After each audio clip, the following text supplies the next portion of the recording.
This horse was barefoot until last year. She had a bit of a balance problem. We were having a little bit of a stifle issue on the right side. I finally decided to put her in shoes, and all these problems have really been corrected because she stopped toeing in like she was doing with proper farrier care.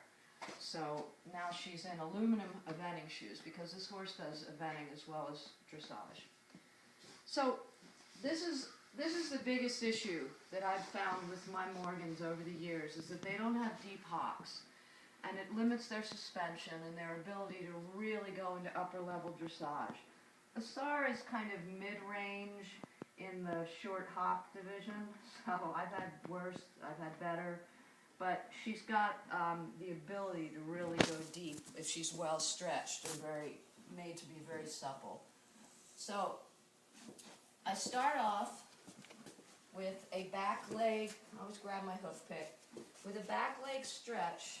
Kev, can you come around with the camera? I put her against the inside of my knee. I stretch myself while I'm doing this, and I use my hands for support against the front of her leg, the back of her knee, the back of her hock, and I'm going down and forward and pulling her leg out. And I just hold, and at the same time I'm working my quad, stretching my hip, and just hold. Now see, that will happen a lot. They'll resist, but take it back. Relax easy, come on. And just hold them forward. If you breathe with the stretch, they'll usually relax more too. Then I lift, give a good stretch underneath into the stifle, and put the foot down. Now if she had a dirty foot, I'd clean her foot at the same time.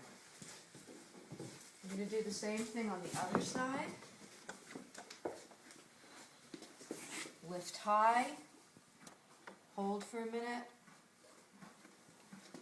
stretch against the inside of your thigh. This is a different position because, sorry about the phone, we're in the barn and the phone's there.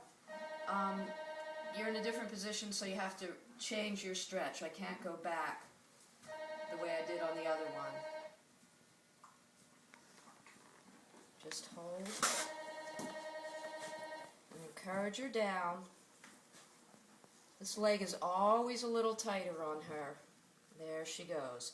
And she releases.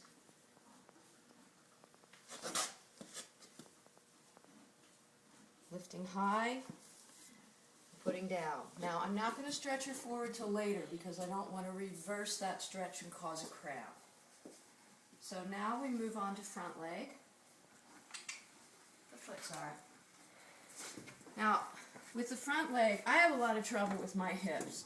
One is higher than the other. It's very common. My psoas are very tight.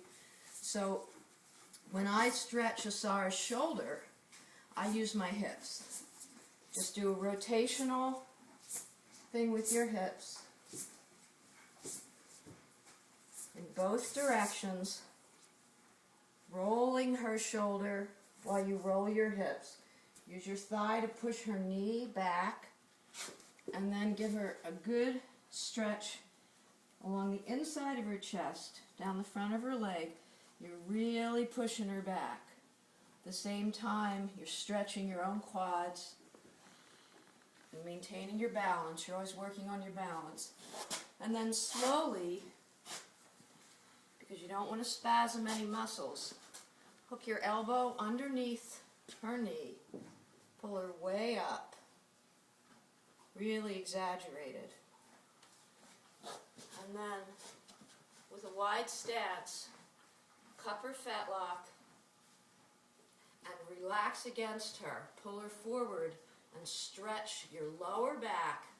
Sort of let your butt drop down to the ground. Pulling pretty hard on her.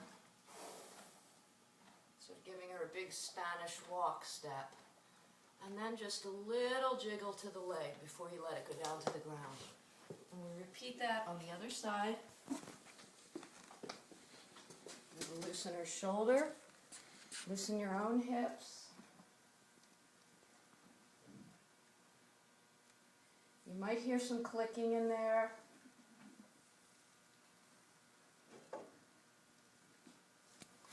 And push back with your inner thigh against her knee to give her a good stretch from the chest down the front of the leg. Always supporting. The more you support her, the more willing she'll be to be stretched. Hooking under the elbow. Lift and stretch. And give yourself a good stretch while you pull her front leg. Roll your shoulders.